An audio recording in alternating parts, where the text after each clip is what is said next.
So let's get right down to business. First of all, it looks like the iPad turns 10 years old, and honestly, who would have thought the iPad would be 10 years old at this point, and who would have thought that the iPad would have lasted 10 years? Looking back at it 10 years ago, no one probably predicted that the iPad would last as long as it did. And now looking at 2020, of course, Apple just released a brand new iPad for this year. They released the brand new iPad Pro 2020. And honestly, if you look at the iPad now to compare when it first came out back in 2010, you will know that there is a lot of differences with the iPad. One of the big key differences with the iPad today is the future of the iPad. The future of the iPad is really moving towards a different direction than when Steve Jobs revealed it back in 2010. Of course, the iPad now is trying to be more closer to a computer replacement or a laptop replacement with all the different designs and all the different features that Apple wants to implement with the iPad. It's no longer the same iPad that you may have used back in 2010. It's funny that it still has a lot of those key similarities with the iPad from 2010, but just all these little different incremental updates that Apple keeps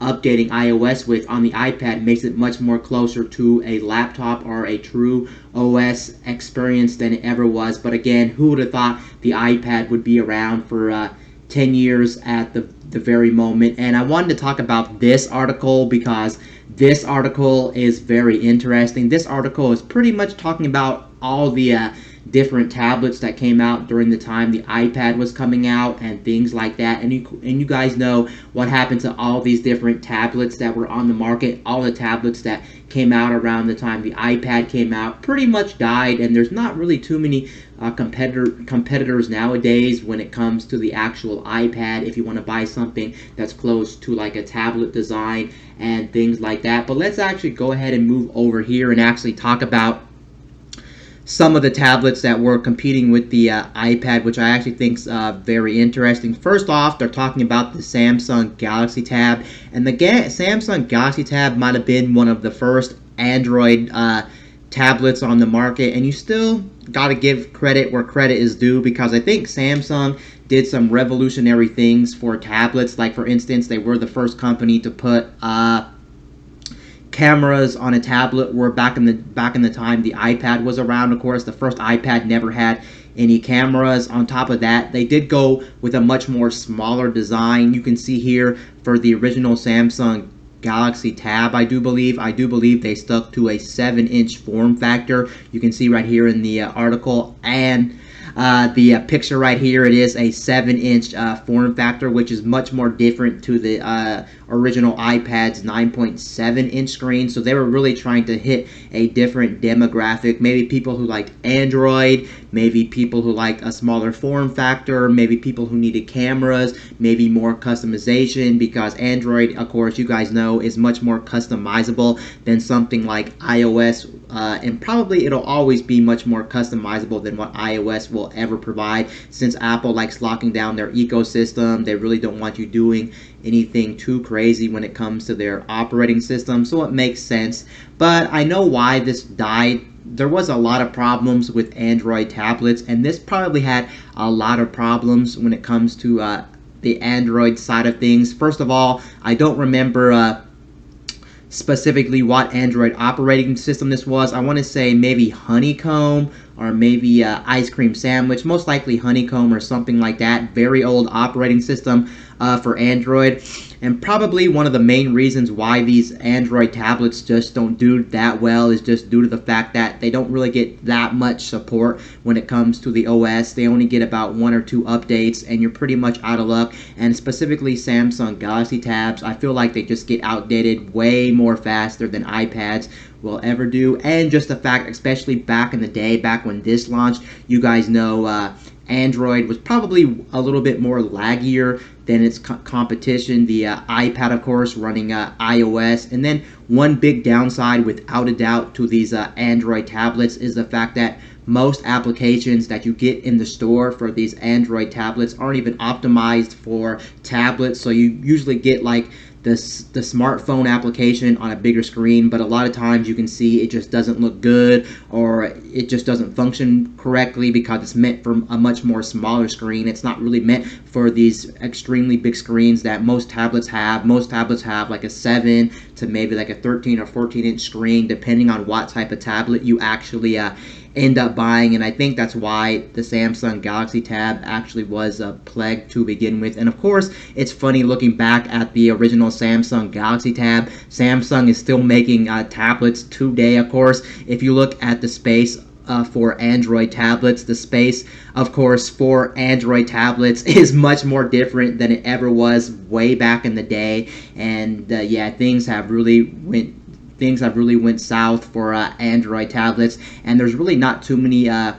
people even investing in Android tablets. You look at things like Google, for instance. Google's not in the race to make Android tablets anymore, which of course they own Android, so it's very interesting, and all these different companies are dropping out of the game. But I guess it makes no sense when we have the iPad. The iPad is still the king of tablets. If you want a much more traditional tablet that pretty much works with your fingers and is a mobilely experience that works best when you just want to do like easy reading, easy video watching, browsing the web, doing those simple tasks, the iPad is still the king, but it's very interesting. And something else that's very interesting about the original Samsung Galaxy Tab, if you look at it right here, it really does look like a very outdated product, just because look at those bezels on the actual Galaxy Tab. The bezels are out of control. It really does look outdated. When you go to that type of design, it really doesn't look all too well right there, but there it is, and that design is just very interesting to look at. And then the next one on the list is, I think, another Android tablet. This one is the Motorola Zoom. I think I don't really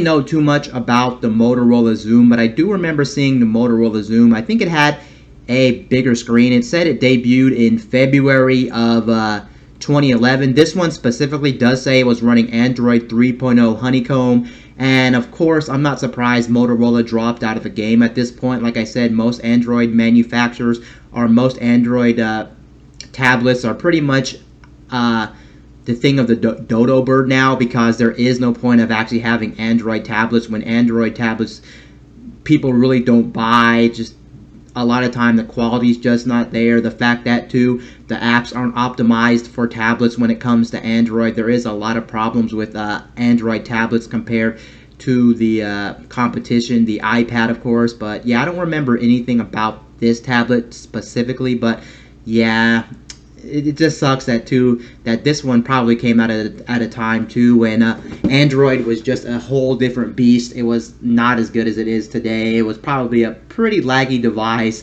and yeah, overall the experience probably wasn't all that good when it comes to the Motorola Zoom, but it is very interesting.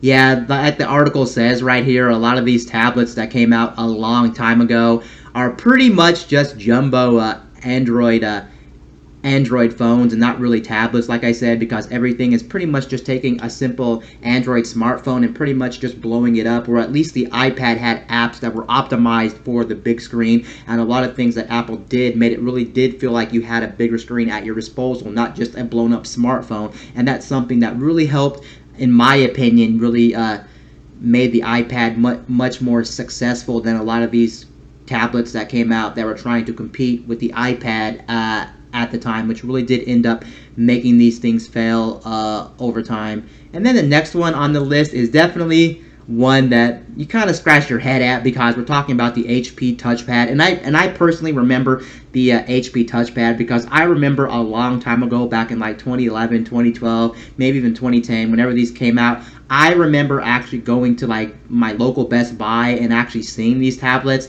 And I remember at the time when I didn't actually own an iPad, I was actually one of those people that actually wanted to buy a tablet, but I didn't want to buy Apple because it was a little bit more expensive for my blood. And that was always the nice thing about a lot of these different tablets that came out, especially Android tablets. They were always a lot of them were always a little bit slightly cheaper than what Apple was marketing or was selling their iPad for, and that's a big reason why I was always looking at these tablets. But I do remember the HP touchpad.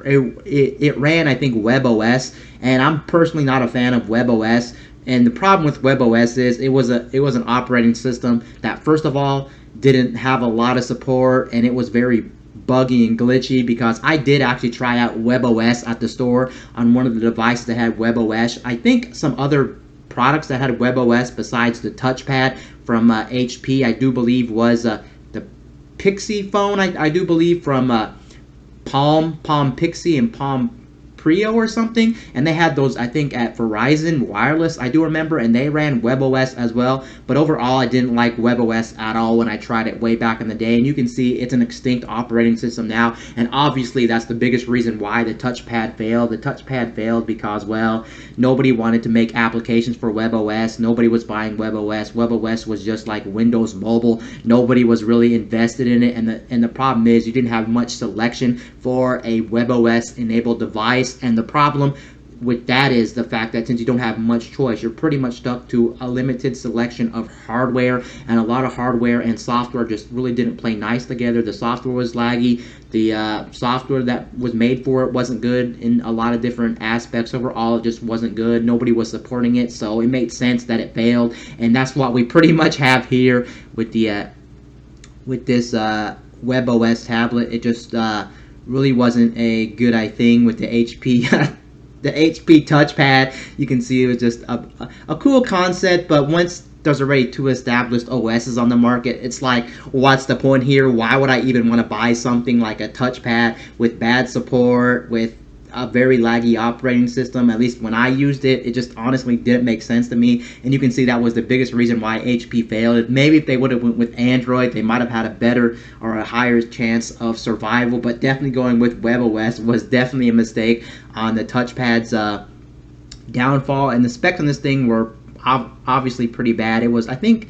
slightly HD. It had a 1.3 megapixel webcam, video calling, Beats audio. I don't like it when these products back in the day say, oh, we have optimized Dolby Sound or Beats audio. What does that really mean? I feel like in a lot of different ways that's really like a gimmick or something just to try to get you to buy the device because, oh, we have premium sound. But it's really just a gimmick, because a lot of times when I listen to these devices that say, oh, we have Beats audio, oh, we have Dolby Digital Sound, or all these different high-tech audio sounds, it's just really a gimmick, and it really doesn't sound all too much better than what you'd be paying for on a regular device that doesn't claim anything about the audio. But yeah, at least the nice thing about the touchpad right here is, what you can say is the touchpad does look like a modern device. At least when it came out, it was pretty much the same thing as any other like Android tablet or even the iPad at the time, because it had a pretty much the same design as any other tablet on the market. It pretty much just had big bezels with a piece of glass on the front of it, and you pretty much used it like that, like a normal tablet. But the OS was the biggest problem here. And then let's go ahead and look at some I think also HP did develop WebOS, if I'm not mistaken. I can't remember who made WebOS, but I'm pretty sure it might have been HP, but whoever made, or it might have been Palm who made WebOS, but whoever made WebOS, definitely one of the worst operating systems of all time, without a doubt. It definitely stands up there with Windows Mobile. Actually, I do like Windows Mobile, actually, I think more than WebOS. The only problem with Windows Mobile is it just wasn't supported as well. Android had more market share at the time, so it makes sense that Android would have stood the test of time, of course, just because they had more market share, more devices were using it, more people wanted Android, so it makes sense there. But yeah, I like that operating system. And then we have the BlackBerry Playbook, and yes, this one, I think out of all the ones on this list, for sure, I really wanted an HP Playbook. I mean, a BlackBerry Playbook for the longest time. I remember, I think that actually might have been the first tablet that I ever wanted in my lifetime. And you can see that one also, for the time it was okay, but it looks really outdated now, obviously, with those thick bezels. And yeah, I thought it was actually a really cool device. I can't really speak on the operating system. They did use their own operating system as well. I don't think it was WebOS. I think it was some BlackBerry custom UI, and obviously that was one of the big reasons why the BlackBerry playbook failed as well. They're using their own custom UI, and of course we all know the state of BlackBerry in 2020. It's just really all not too good. Most people aren't investing in BlackBerry. BlackBerry is on a decline and things like that. So a lot of these tablets that are trying to compete with the iPad, they just don't have no chance competing with the iPad when they're trying to use their own operating system, or an operating system that pretty much nobody is invested in. That really does make sense. So you can see why this BlackBerry failed in the first place. But just your standard affair.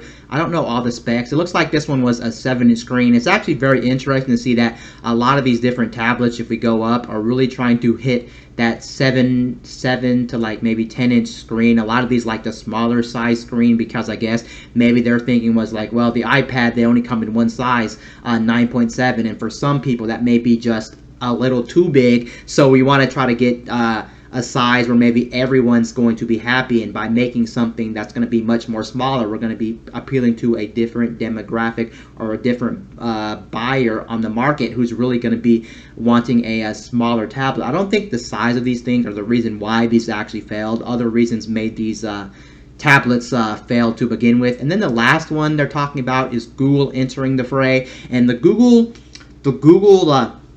Google's own Android tablets, the Nexus line. What I can say is I practically used all of them pretty much. I used the original Nexus 7. I used the upgraded 2013 Nexus 7, the Nexus 9, I do believe. They had a whole bunch of Nexus tablets, and what I can say is I was actually pretty happy with a lot of these Nexus devices, at least at the time of them coming out, and they were revolutionary for the time, because a lot of these other Android tablets on the market just could not compete with what Google could have made when it comes to the space of tablets and the Android tablet marketplace. I really do think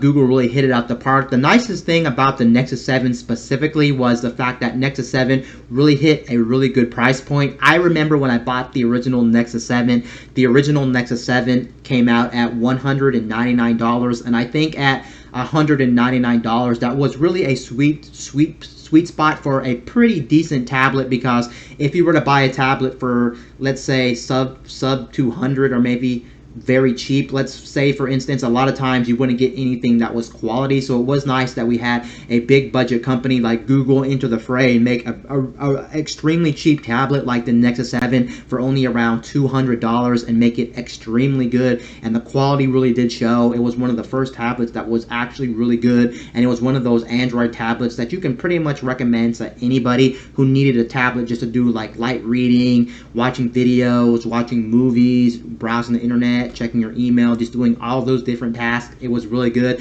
And at the time of this coming out, one of the big things that really made this thing sell and really made this thing really good, in my opinion, was the fact that the original Nexus 7 actually only had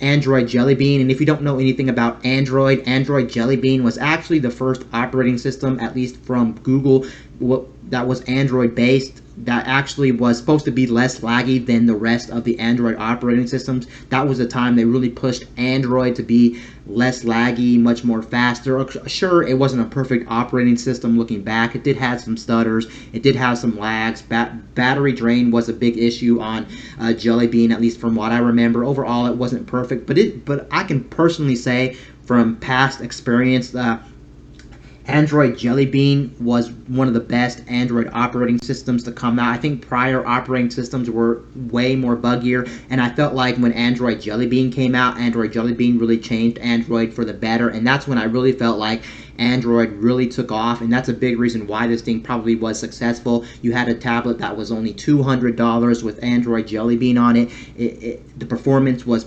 amazing at the time. It was cheap. It was just overall a very good experience, and it also was stock Android. Of course, a lot of people have debates on stock Android. Should you put a skin over Android like a lot of the competition? Whether it's Motorola, whether it's Samsung, whether it's LG, they do like putting all these different skins on top of Android and really making their OS on top of Android. But this one was just pure pure Android, and overall I had really good experiences with this tablet. It was pretty good for the time, and that one will always, that this tablet specifically will always be remembered for a lot of different reasons, and I really do think this one was the best Android tablet to buy, hands down. It was just flat out amazing tablet for the price point, for just everything it stood for. Amazing tablet. And yeah, that's pretty much all for this. And now we have some new developments in regards to iOS on the iPhone. It looks like there is some rumors floating around about what could be in the next iOS version, iOS 14. They don't really talk about all too much in this article, but they do talk about one aspect. It looks like iOS 14 may be bringing some more customization to the table, and you should be pretty excited about this, just because, let's face it, Apple's not really known for having a lot of customization when it comes to the iPhone or even the iPad. iOS has always been a lockdown operating system, unlike Android, unlike a lot of these different other operating systems. So it is pretty interesting anytime we hear rumors or leaks or stuff about how they may be wanting to push iOS into a much more open state where it'll be much more customizable to the user. And that's pretty much what we're talking about here. What this article is pretty much talking about, they're pretty much talking about how Apple wants to bring real home screen widget support to the iPhone, and I think that's actually pretty interesting. And as you guys know right here, according to this article, it looks like we already have widget support in iOS, but you have to slide over from the home screen to go get widget support. But now widgets may actually be on just the same screens as like the as your apps on any other screen, so it's going to give you a little bit more customization. Keep in mind, these are only rumors at this point, but it looks like someone actually data mined iOS 14, and it looks like that may be the actual case here. And if they data mined it and it's in the code, most likely this is going to be real. I don't see why this actually wouldn't be real. It makes sense that this would actually be real. And the code name for this is going to be Avocado. So it looks like they already have stuff in place that this is pretty much proven to be real, which is pretty interesting. And that's actually pretty nice for all you iOS fans or all you iPhone users, just because, well, the more customization, the better. Of course, it's always nice to have the phone. It's always nice to have a phone that really does feel like your own phone in a lot of different ways. So it is nice that they are trying to open up a little bit more. Of course, not everybody's going to care about this, and it's not really a useful feature. It's just a nice feature to have to give you a little bit more customization and make you use the phone the way that you want to use the phone, instead of pretty much the manufacturer forcing you to use the phone the way the manufacturer wants you to use their operating system. So that is nice if this does actually become true, and that would be a pretty big feature for iOS if it did get real home screen widget support, where you can put widgets pretty much anywhere you want it on different home screens, instead of you having to swipe over from the main home screen to a separate home screen for all your widgets. That would actually be really cool, because of course Android at the very moment does have widget support, of course, and you can put widgets wherever you want on any home screen you want to really customize your experience. But then again, Android was always about the crazy customization you can do, and it was pretty much nothing was off limits when it comes to Android. But I guess if you really want customization, you really have no choice to go to Android rather than iOS, just because iOS is much more limiting. But that's actually pretty cool that it looks like real home screen widgets are coming to iOS 14.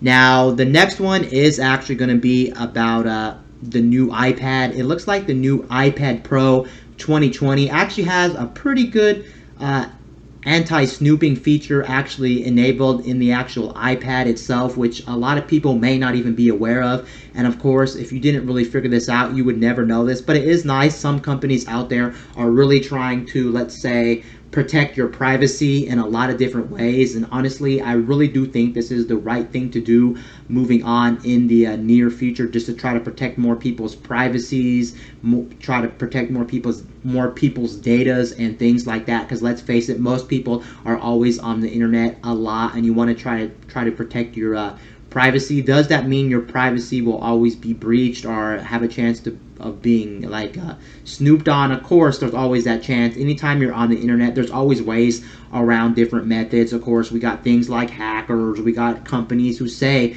big companies who say that they're not going to actually breach your data or spy on you or track you and things like that, but end up tracking you in the first place. And it is a scary world that we live in, but at least it's nice that they claim that they're going to help their users. But anyway, this is regarding the new iPad Pros. The iPad Pros that came out in 2020. It looks like they have an anti-snooping feature where basically if you have one of the smart keyboards that goes on officially from Apple, I do believe, when you close the actual device, it'll actually turn off the microphones on the actual iPad so nobody can actually be snooping on you if like an application maybe having permission to your microphones, or maybe just something inside the iPad may be listening to you. It'll turn off the microphone so no one can actually be snooping on you. And I actually think this is a pretty good anti-piracy or anti-snooping method, which is actually pretty good.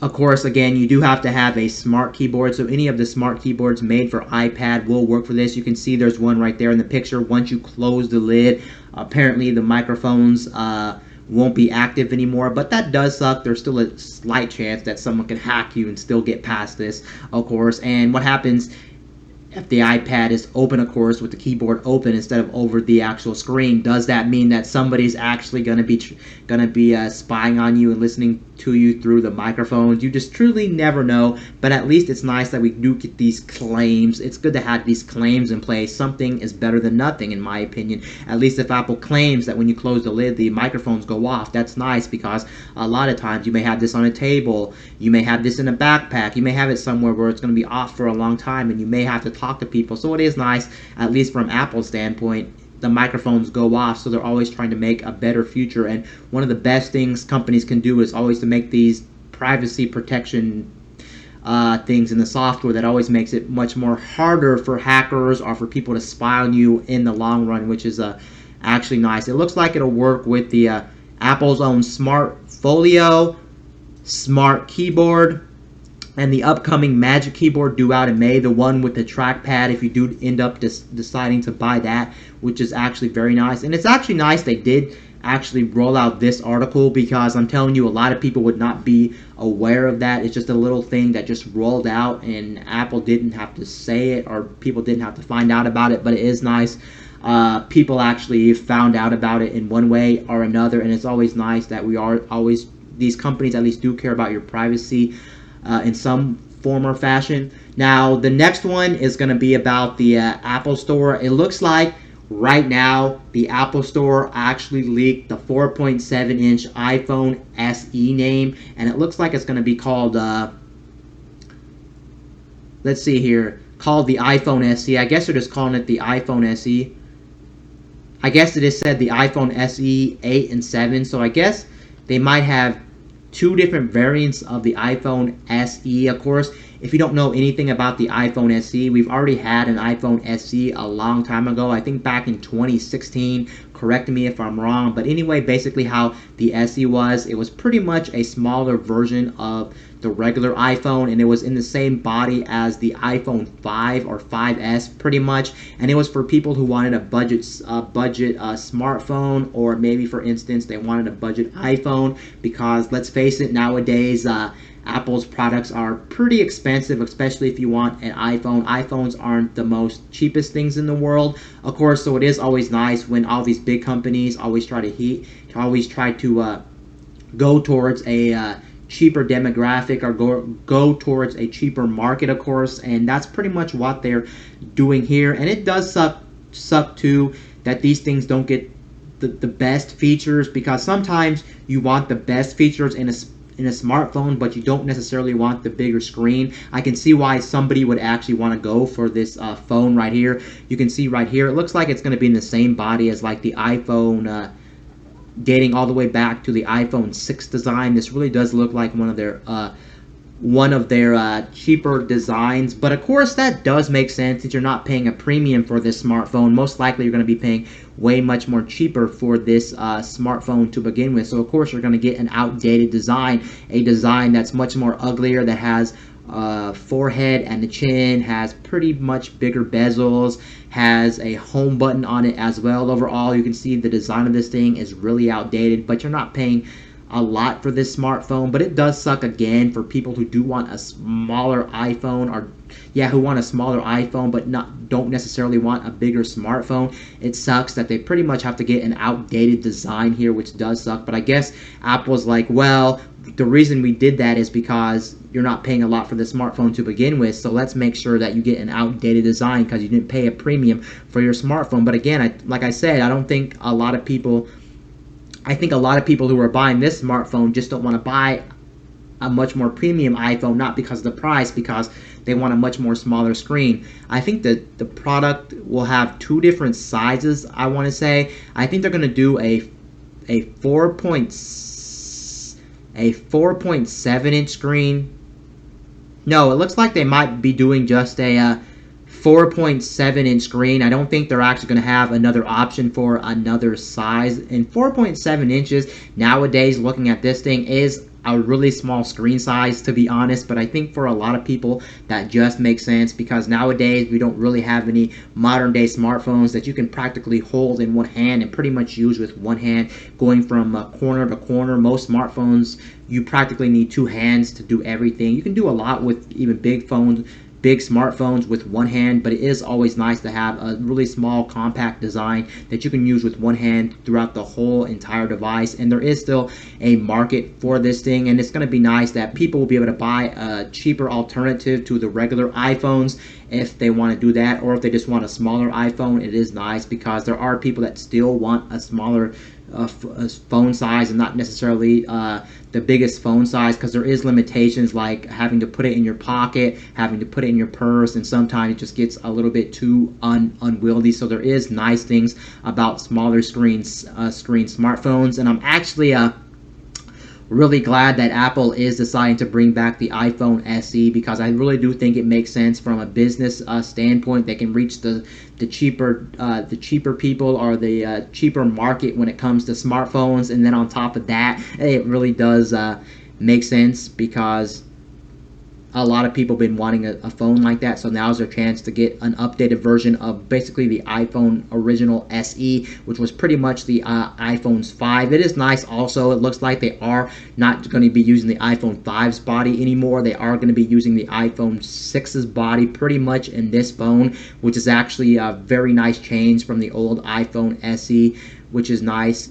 Overall, it is a little bit more premium in my opinion, and this is the design that Apple's been using for the longest time. The iPhone 6 one, the iPhone 6 body has been around for practically ever, so it's a device that a lot of people are familiar with when it comes to the smartphone, when it comes to the iPhones and things like that. But very interesting that they did decide to bring this back. But it also makes sense, again, just because a lot of companies, whether you look at Google, whether you look at Samsung and all these different companies, it really does look like all these different companies are really trying to make a budget line of their premium smartphone line, whether it's Samsung again, whether it's Google and things like that. So it makes sense that Apple should try to tailor and market some of their smartphones to a much more cheaper demographic. They don't have to, of course, and everyone knows that Apple is a premium smartphone brand, but just the fact that they are trying to do this is actually nice, because I think it's nice to hit all those different price points, and it really does gives the buyers much more options and